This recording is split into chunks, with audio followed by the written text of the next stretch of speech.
Okay, so let's talk about the very important critic in the new criticism group of critics, which is John Crowe Ransom. Now, John Crowe Ransom studied in the Kenyon College, and he came up with this review, Kenyon Review. Okay, and also there we had a literary group. Okay, the literary group which consisted of 16 esteemed writers like Ellen Tate, like Robert Warren, alright, and he was in that group, and that literary group was called as Fugitives. And here we had many writers from the new criticism group. Okay, the ones who proposed the new criticism theory and who proposed and explored the new criticism theory. And John Crowe Ransom was mainly known for ontological criticism. Now, what does an ontological criticism mean? Ontology means the nature of things, so the very essence of things. So ontological criticism is criticism which talks about the very nature of things. Here John Crowe Ransom, he talked about the essence of poetry, the very nature of poetry, and on the basis of ontological criticism, he divided poetry into physical poetry, platonic poetry, and metaphysical poetry. All right. Before we get into this concept, let's learn what works did he write. The first work is Volume of Poetry, Poems About God. He wrote volume of poetry, poems about God, and this volume was praised by Robert Graves and Robert Frost. All right.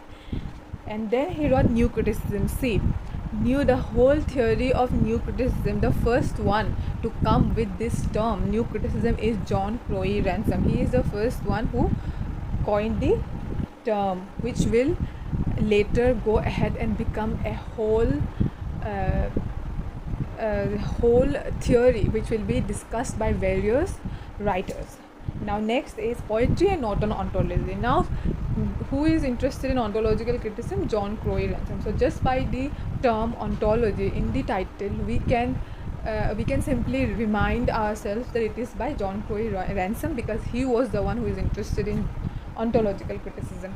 Now, according to John Crowe Ransom, he divided poetry into three kinds of poetry, which is physical poetry, platonic poetry, metaphysical poetry. Now, allow me to explain it.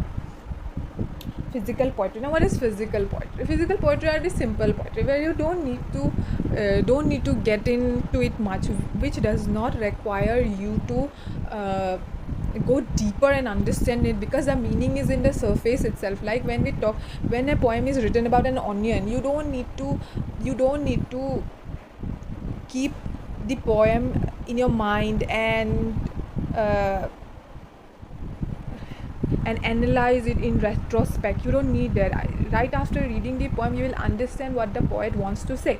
It is not the complicated kind, right? Next poem is platonic poetry. See, in physical poem, they don't use ideas. They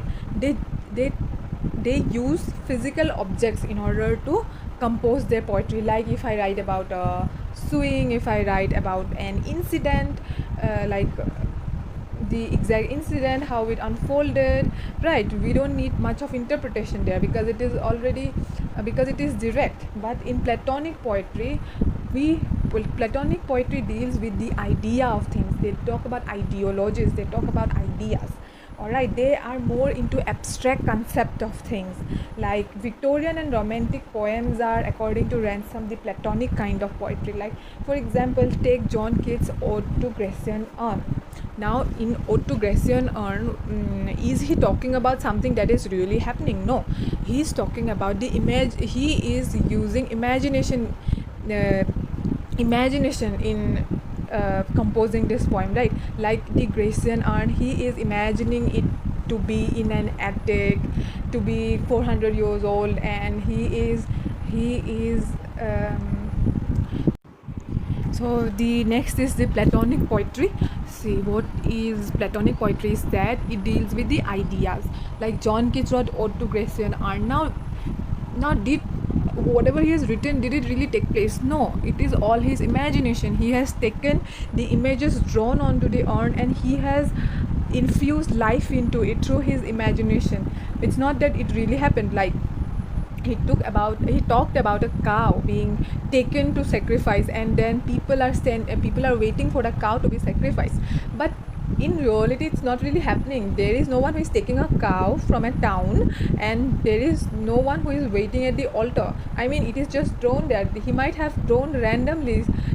There might not be any link between the cow and the people standing over there. The painter might have randomly drawn stuff into the urn without intending to tell a story, right?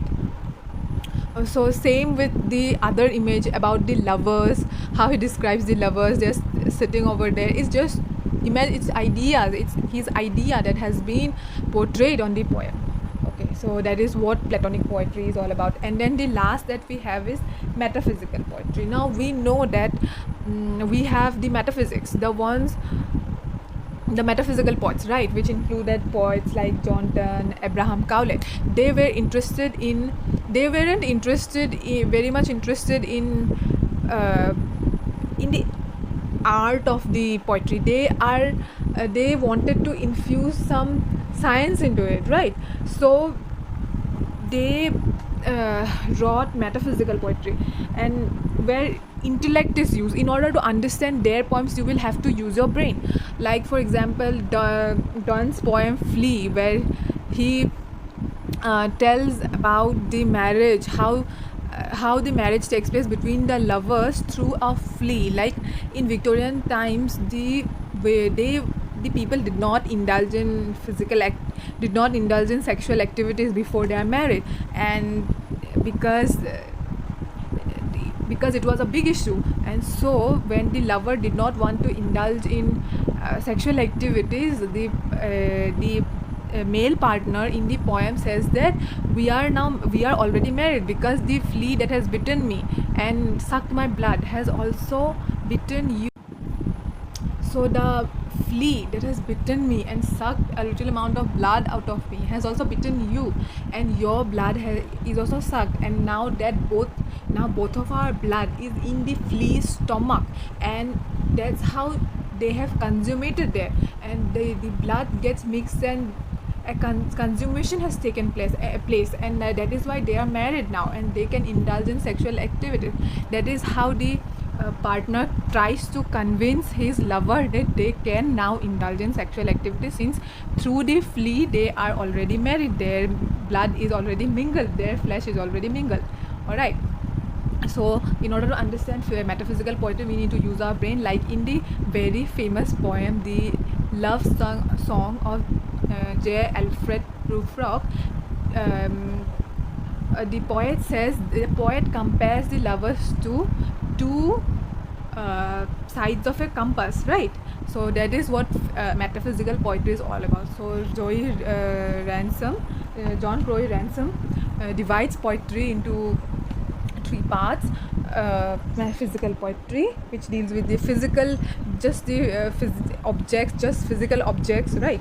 And then we have Platonic poetry, which deals with ideas, and then we have metaphysical poetry, where a lot of intellect is used.